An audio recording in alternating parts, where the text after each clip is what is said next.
একজন লোক রোজা থাইকা খেতে সার দেওয়ার যাইতাছে, দেখি উনি কি বলে। কে রে তুই রোজা না? রোজা না? কি নিয়ে খেতেছ? কই দিবি? ওয়াত? ওয়া কি? ও ধান খেতে দিবি? তুই ওয়া করলি কে? এই রে চোখ চোখাইছ চেহারা, দাড়ি সেভ করছে। দর্শক ভাই, রোজার দিন কেউ দাড়ি সেভ করা কি যায়? কন্ত দেখি। এই একটা লোক রোজার দিন দাড়ি মুড়ি সেভ করে খেতে গেছে সার দিতে। এই যে সার, কি সার?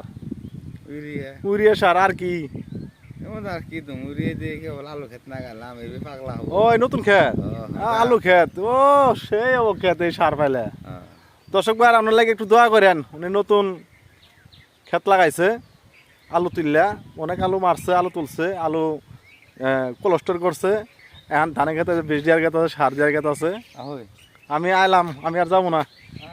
যা না, আমার কাজ আছে, আমার মেশিনের রিম বাড়াইতে আছে, বাচ্চা বাড়াইতে আছে।